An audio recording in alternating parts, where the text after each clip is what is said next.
สวัสดีครับเดี๋ยววันนี้เราจะย้อนกลับมาในเรื่องของการทำงานบน Boolean Workflow นะครับซึ่งงานตัวนี้นะครับที่ผมอันเนี้ยจะเป็นงานฝึกเชฟนะครับหรือว่าเป็นการตัดรูปทรงนะครับโดยใช้อ่า Boolean Workflow ทั้งหมดโดยผ่านแอดออนที่มีชื่อว่า HardOps และ Box Cutter นะครับสำหรับใครที่ยังไม่รู้จักหรือว่าเป็นมือใหม่หรือว่าเพิ่งซื้อแอดออน2ตัวนี้มาผมมีทำวิดีโอสอนการใช้งานเบื้องต้นเรียบร้อยแล้วนะครับลิงก์นะครับสามารถดูตรง description ได้เลยนะครับ ในการฝึกงาน Hard Surface ผ่าน Boolean Workflow นะครับอันดับแรกเลยเนี่ยเราต้องการข้อมูลนะครับหรือว่าภาพ reference ซึ่งผมจะแนะนำนะครับให้เข้าไปที่เว็บไซต์ Pinterest นะครับหรือว่าใครที่มีเว็บไซต์ที่เป็นแหล่งรวบรวมนะครับผลงานนะครับอย่างเช่นเนี่ยจะเป็นงานประเภท Hard Surface เราสามารถ เสิร์ชนะครับเป็น Sci-Fi Hard Surface ก็ได้อันนี้จะตรงประเด็นมากที่สุดนะครับแล้วก็ภาพนะครับที่ผมต้องการนะครับหยิบนำมาเป็นตัวอย่างนะครับต้องเป็นภาพที่เป็นงานชิ้นเล็กๆนะครับอาทิเช่นงานประเภท งานอย่างนี้ตัวนี้ก็ได้นะครับกดเข้าไปนะครับแล้วถ้าใครมีโปรแกรม PureRef นะครับก็สามารถcopy นะครับหรือว่าลากเนี่ยลงไปในโปรแกรมได้เลยแล้วก็สร้างเป็นเขาเรียกว่าเป็นบอร์ดนะครับ reference board เนี่ยเอาไว้ดูนะครับในหน้าต่างข้างๆได้นะครับแล้วเวลาเรากดไปที่ภาพหนึ่งเสร็จแล้วนะครับเลื่อนลงมาเนี่ยเราก็จะมีภาพอื่นๆที่เกี่ยวข้องกันนะครับ เราก็เริ่มนะครับเก็บเกี่ยวภาพ reference ให้ได้มากที่สุดอย่างนี้ที่เราต้องการคือเป็นงานชิ้นเล็กๆนะครับเราเราเราไม่จำเป็นต้องว่าต้องเป็นระบุเป็นงานเฉพาะเจาะจงอะไรเลยเป็นงานชิ้นแบบเนี้ยอาจจะเป็นฝาปิดถังน้ำมันหรือว่าเป็น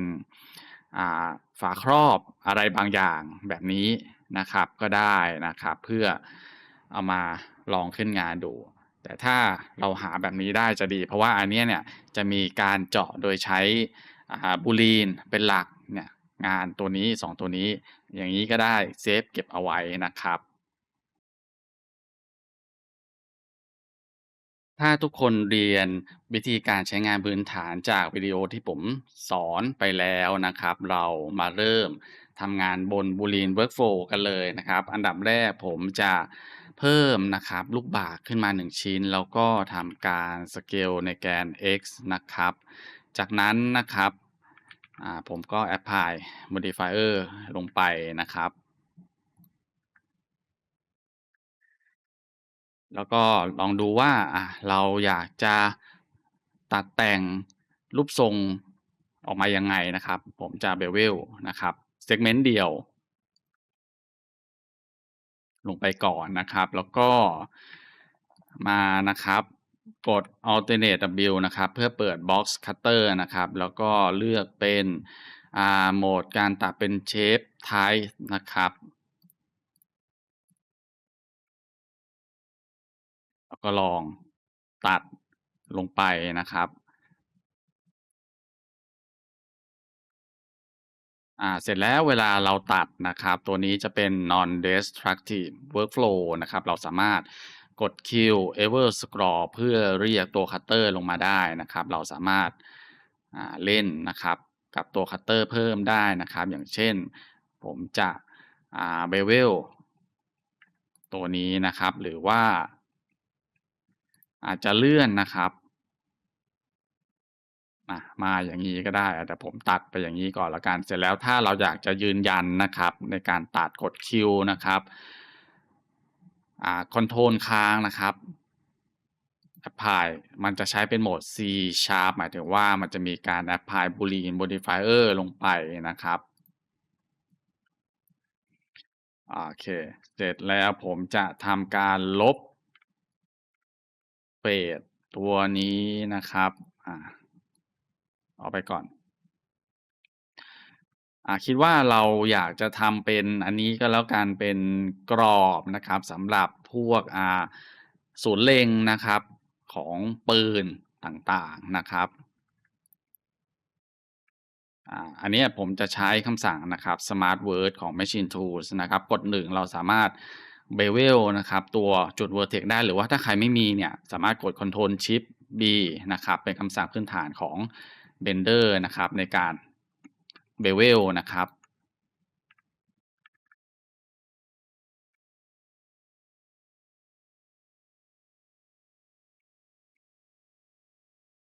แล้วก็จะ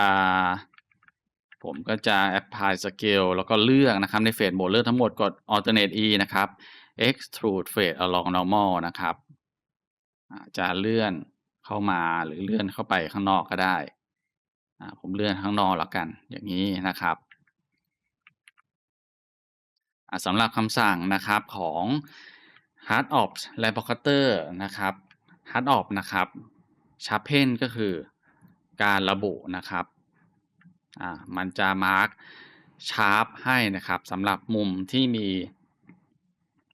องศานะครับที่เรากำหนดเอาไว้นะครับ อันดับต่อมาก็ใช้ Bevel นะครับเป็นการเพิ่ม Bevel Modifier เพื่อทำ Edge Highlight นะครับใน Boolean Workflow นะครับจะไม่มี Edge Highlight ถ้าไม่เพิ่ม Bevel Modifier ลงไปเพราะว่ามันจะไม่เหมือนกับ Sub-D Workflow Sub-D Workflow เราจะเพิ่ม Support Edge นะครับแล้วตรงขอบตรงนั้นเนี่ยมันจะโดนทำเป็นสมูทขอบมันจะสมูทขึ้นนะครับ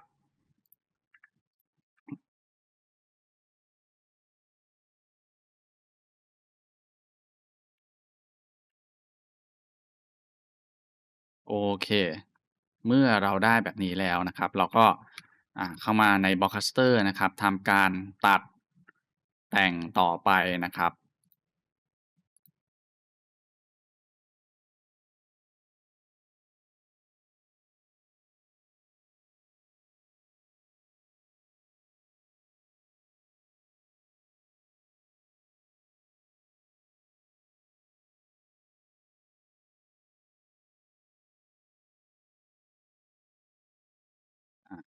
Apply Modifier ก็เหมือนเดิมนะครับ แล้วก็ผมจะทำการ Bevel นะครับให้ขอบมัน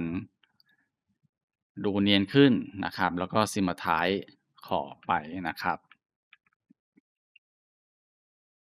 ตรงจุดเนี้ยน่ะเราพยายามดูนะครับดูจากภาพ reference นะครับว่าเขามีวิธีการนะครับใช้ bevel ยังไงให้ดูน่าสนใจนะครับและอีกเรื่องหนึ่งนะครับถ้าอยากให้ตัวขอบเนี่ยมันชัดขึ้นนะครับเราสามารถเปิดนะครับ cavity นะครับกดทิกตรงนี้นะครับเปิดนะครับขอบมันจะดูชัดเจนขึ้นแล้วก็ดูสวยขึ้นนะครับ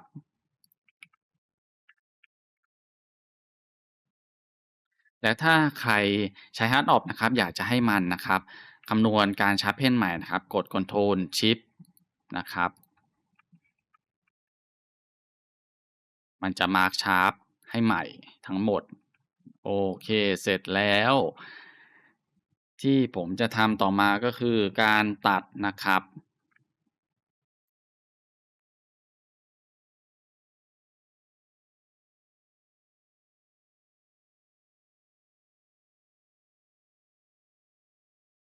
เวลาเราตัดนะครับเราพยายาม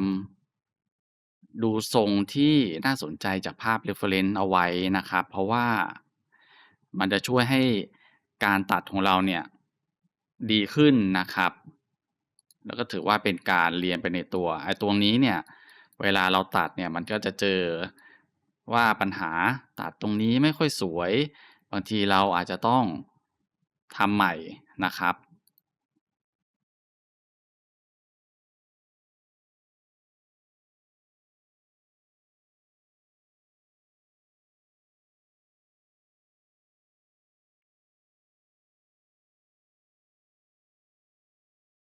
แบบเนี้ยจะตัดให้มันทะลุไปเลยก็ได้หรือว่าไม่ทะลุก็ได้นะครับให้เป็นแบบนี้ก็ได้นะครับถ้าใครต้องการนะครับ เสร็จแล้วก็นะครับ apply modifier ไป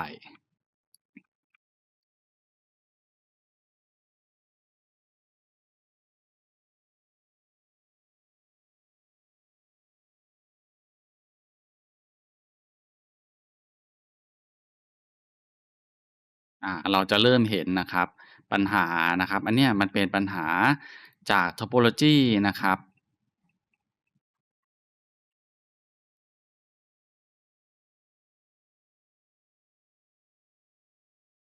บางครั้งเนี่ยถึงแม้เป็นงานนะครับใน Boolean Workflow เนี่ยปัญหา Topology ก็ยังมีอยู่เรานะครับต้องแก้ไขให้เป็นนะครับอย่างเงี้ยเราลบ Edge บางส่วนออกไปนะครับงานก็จะดีขึ้นนะครับ เมื่อเราได้แล้วเนี่ยบางครั้งเนี่ยเราอาจจะมีเบสนะครับเป็นเบสเมจนะครับก่อนที่เราจะทำการตัดลงไปเราสามารถก๊อปออกมาได้เรื่อยๆเหมือนที่ผมสอนนะครับในของ Subd Workflow เนี่ยเราควรต้องแบ็กอัปเอาไว้เสมอนะครับเผื่อว่าเราทำออกมาแล้วเนี่ยเราไม่ชอบเราก็ยังมีตัวแบ็กอัปนะครับสำรองเอาไว้นะครับ จากนั้นผมจะทำการตัดต่อนะครับ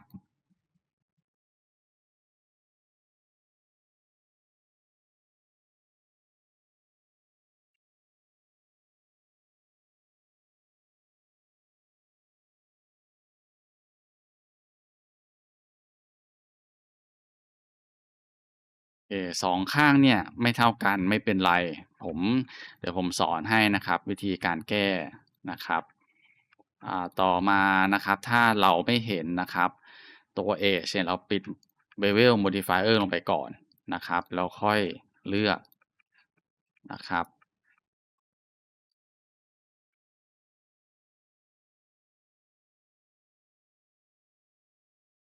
ส่วนตัวนี้ผมจะแก้ไขโดยใช้ Mesh Machine นะครับโดยการ unbevel ไปนะครับอันนี้ก็ถือว่าเป็น Add-on อีกตัวหนึ่งที่ผมมีทำ Tutorial ให้แล้วนะครับเป็น Add-on สาย Hard Surface ที่สำคัญไม่แพ้กับ Add-on ตัวอื่นนะครับ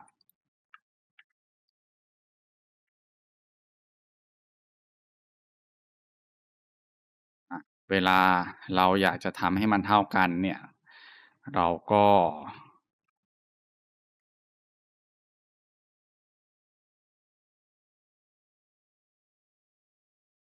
มาดูโหมดนะครับว่าเราจะ snap ตรงไหน Edge เราลองตรง Edge แล้วกันเรากด G Y ในแกน Y เลื่อนในแกน Y โอเคเราก็มา snap นะครับตรงนี้ก็จะเท่ากันแล้วอันนี้คือวิธีการแก้ง่ายอันนี้เป็นคำสั่งพื้นฐานของ Blender เลยนะครับอย่างที่ผมบอกเราควรที่จะทราบว่าคำสั่งพื้นฐานของ Blender เนี่ยมันมีอะไรบ้างนะครับก่อนที่เราจะไปใช้นะครับ Add-on ช่วยนะครับเพราะว่าในบางครั้งเนี่ย Add-on ก็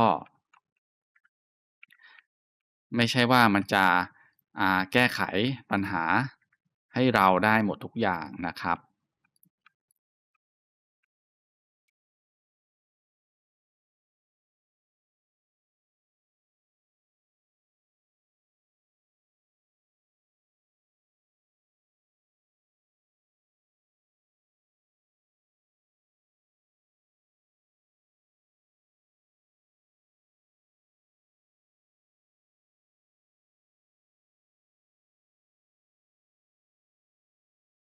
เมื่อเราได้แบบนี้แล้วเนี่ยเราก็มาพิจารณาดูว่าเราสามารถนะครับทำให้ตัวงานเนี่ยมันน่าสนใจอะไรขึ้นบ้างได้อีกนะครับวิธีวิธีการดูนะครับผมจะสอนแบบนี้แล้วกันให้เราดูนะครับงานนะครับที่เขาใช้นะครับ reference นะครับมี bevel ที่แปลกๆเพราะว่าเขาขึ้นงานนะครับในพวกโปรแกรม CAD นะครับฉะนั้นตัวใน bevel ในบางจุดเนี่ยมันจะ สามารถทำได้นะครับได้ดีกว่าการใช้นะครับนี่อย่างงี้อย่างงี้มีปัญหาถ้าเป็นในโปรแกรม CAD เนี่ยไอ้พวกนี้เนี่ยเราไม่จำเป็นต้องมาแก้เลยนะครับอันนี้ผมยกตัวอย่างให้ดูอันเนี้ยเราต้องแม่นถึงแม้เป็น Boolean Workflow ก็ตามเราต้องแม่นในเรื่องของ Topology นะครับ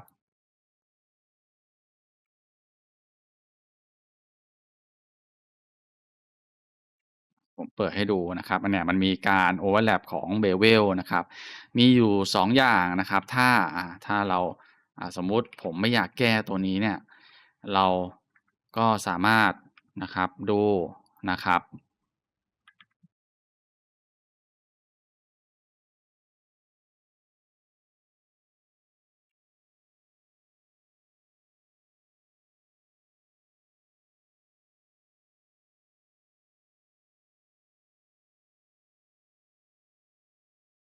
เลื่อนมาแบบนี้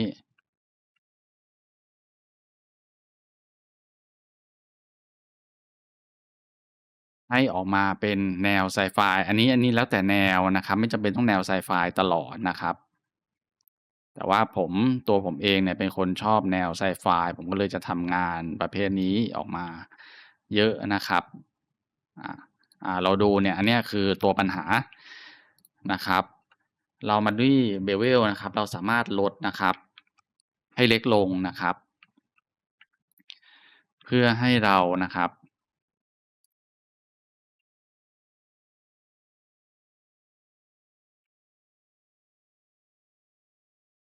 เพื่อไม่ให้ตัว Bevel เนี่ยมัน overlap กันหรือว่าที่ผมแนะนำก็คือเราพยายามอย่าให้ขอบตัวนี้เนี่ยมันเล็กมากแบบนี้นะครับเพื่อป้องกันปัญหา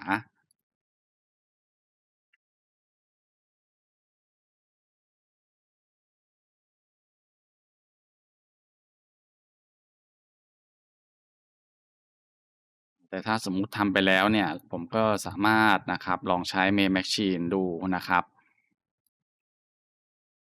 Unbevel ไปแล้วกัน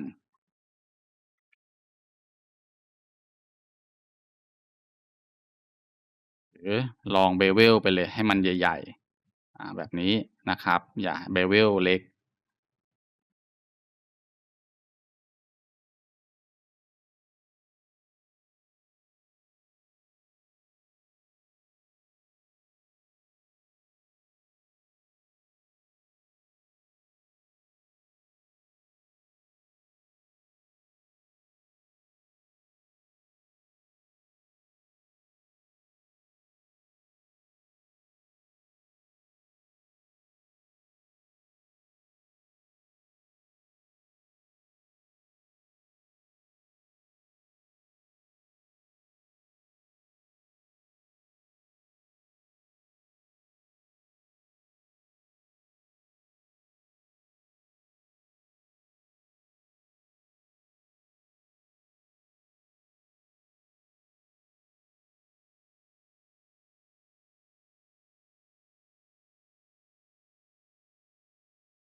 แล้วก็ผมก็จะลอง Insert อีกครั้งหนึ่งนะครับ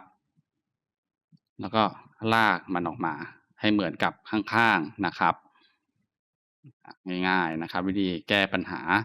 เปิดโหมดWireframe ดูเนี่ยเราจะเห็นเลยว่าตรงไหนเนี่ยมันมี Overlap บ้างนะครับ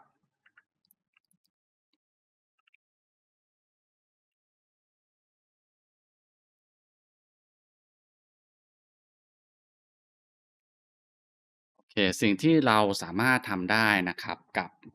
Vocaster นะครับก็คือเราต้องรู้จักโหมดนะครับโหมดการตัดเนี่ยมันจะมีเป็นแบบ Cut มีสไลด์นะครับมี Intersect นะครับมี Inset นะครับ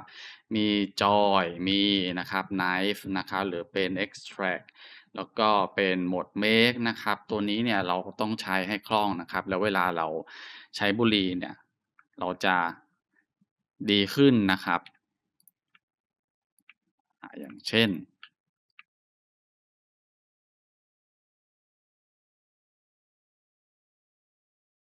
ผมไม่ใช้โหมดคัทแล้วผมกด X นะครับเปลี่ยนเป็นโหมดสไลด์นะครับ Enter นะครับมันก็จะสไลด์หมายถึงตัดเนี่ยตัดแบ่งออกมา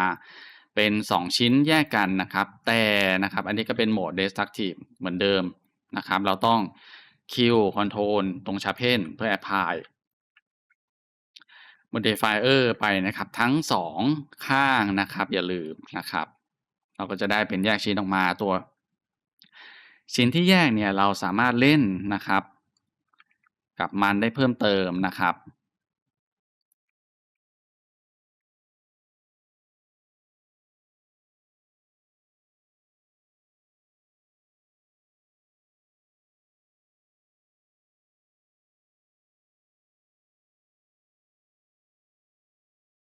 เนี่ยเราก็จะได้เป็นนะครับชิ้นงานตกแต่งนะครับหรือเรานะครับมาที่ตรงนี้นะครับเปลี่ยนมาเป็นโหมด Joy หรือว่าเป็นโหมด Union นะครับผมจะเข้ามาใน Object Mode นะครับเลือกเป็น Static Dot นะครับมันก็จะมีเวลากด Ctrl ค้างนะครับตรงแต่ละที่เนี่ยมันก็จะมีดอทขึ้นมานะครับผมก็ทำอย่างนี้เลย ง่ายๆ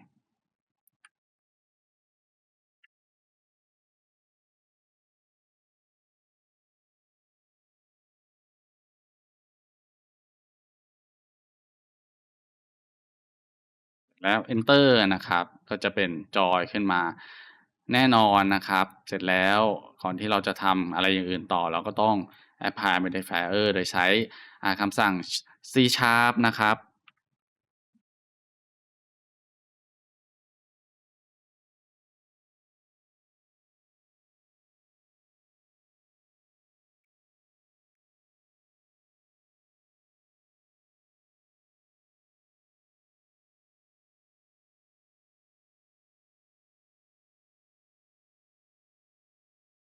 อีกอย่างหนึ่งที่สำคัญนะครับก่อนที่จะ bevel เราควรต้องดูนะครับจุดตัดนะครับนี้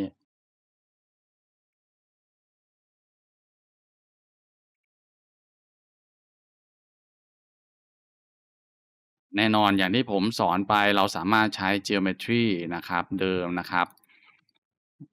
Shift D นะครับกด P นะครับแล้วก็เราจะได้ชิ้นขึ้นมานะครับก็แค่นะครับปิดเฟดแต่ที่สำคัญอย่าลืมเรามาที่เฟด orientation นะครับจะเห็นว่าตัว normal เนี่ยมันกลับข้างอยู่เราอย่าลืมกด Shift N นะครับ flip normal นะครับ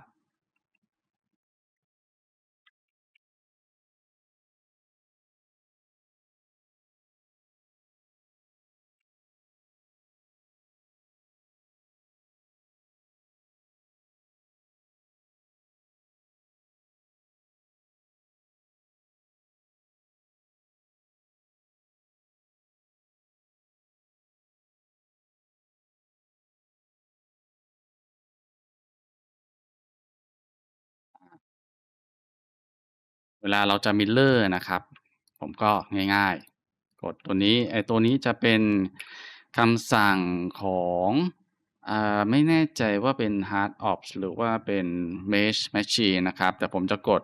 Alternate X นะครับแล้วก็เลือกนะครับมันจะเป็น Gizmo ขึ้นมาผมสามารถMirror นะครับตัว object ได้เลยไม่ต้องมานั่งเซต modifier เองนะครับแบบนี้นะครับ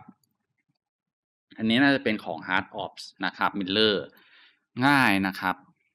อันนี้คือข้อดีของการใช้ Add-on นะครับที่ผมบอกเสมอนะครับมันไม่จำเป็นขนาดนั้นก็จริงแต่ว่าถ้าเรามีแล้วเนี่ยมันจะช่วยให้ workflow ของเราอะเร็วขึ้นนะครับอีกอย่างหนึ่งผมทำให้ดูตรงนี้เนี่ยเวลาเราอยากจะ bevel เพิ่มเห็นไหมครับมันมีปัญหานะครับถ้าใครที่เรียน Topology มาก็จะรู้ว่าต้องแก้ยังไงนะครับเราเพียงแค่ลากนะครับตัดใหม่แล้วก็ลบของเก่าออกไปนะครับตัวนี้จริงๆผมลองลบไปก่อนแล้วกัน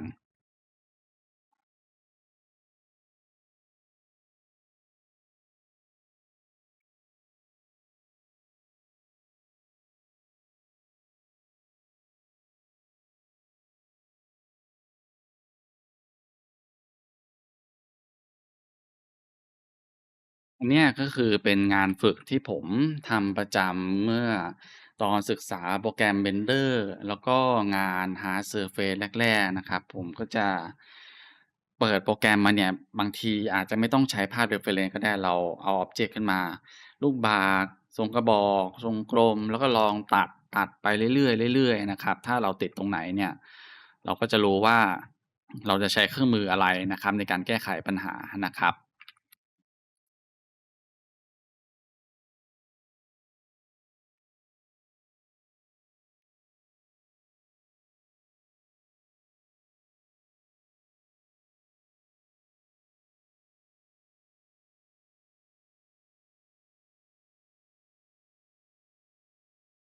โอเค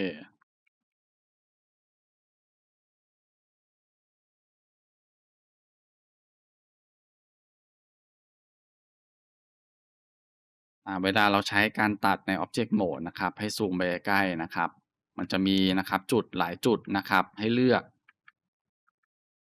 เราต้องเลือกให้ถูกนะครับเวลาเราลากนะครับ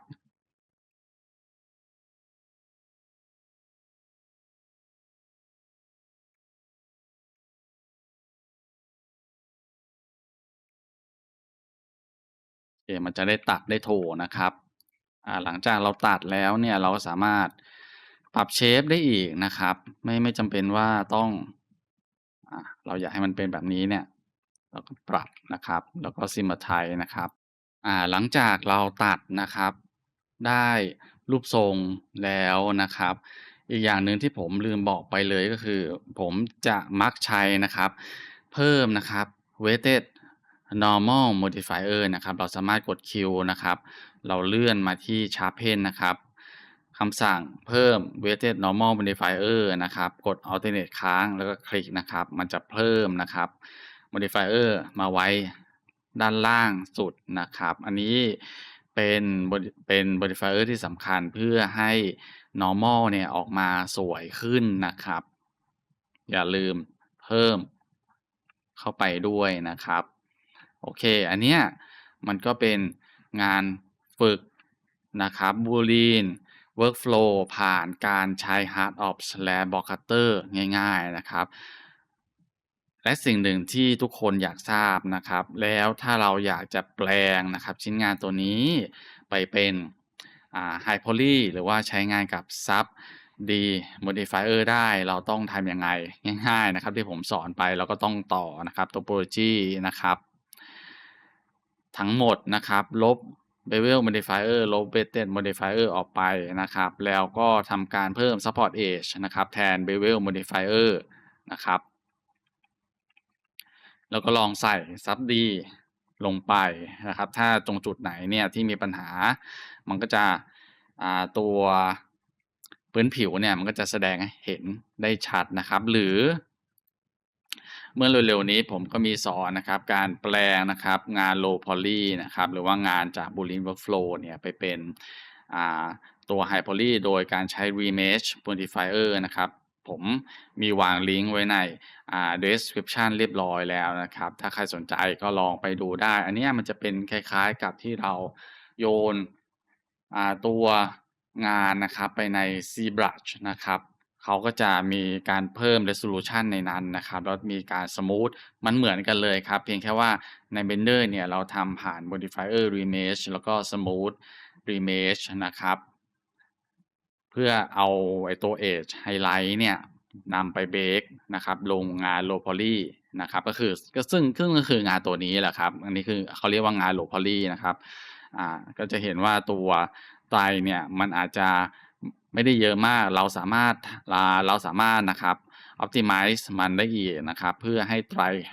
น้อยลงนะครับอันนี้ก็ยังถือว่าเยอะเพราะว่าชิ้นงานเนี่ยมันมีแค่นี้นะครับมันไม่ควรที่มีไตรเป็นหลักหมื่นนะครับโอเคหวังว่าวิดีโอตัวนี้เนี่ยก็น่าจะให้ความรู้กับทุกคนโดยเฉพาะมือใหม่ที่เริ่มฝึกงาน Hard Surface นะครับในวิดีโอหน้าเนี่ยเดี๋ยวผมอาจจะดูว่า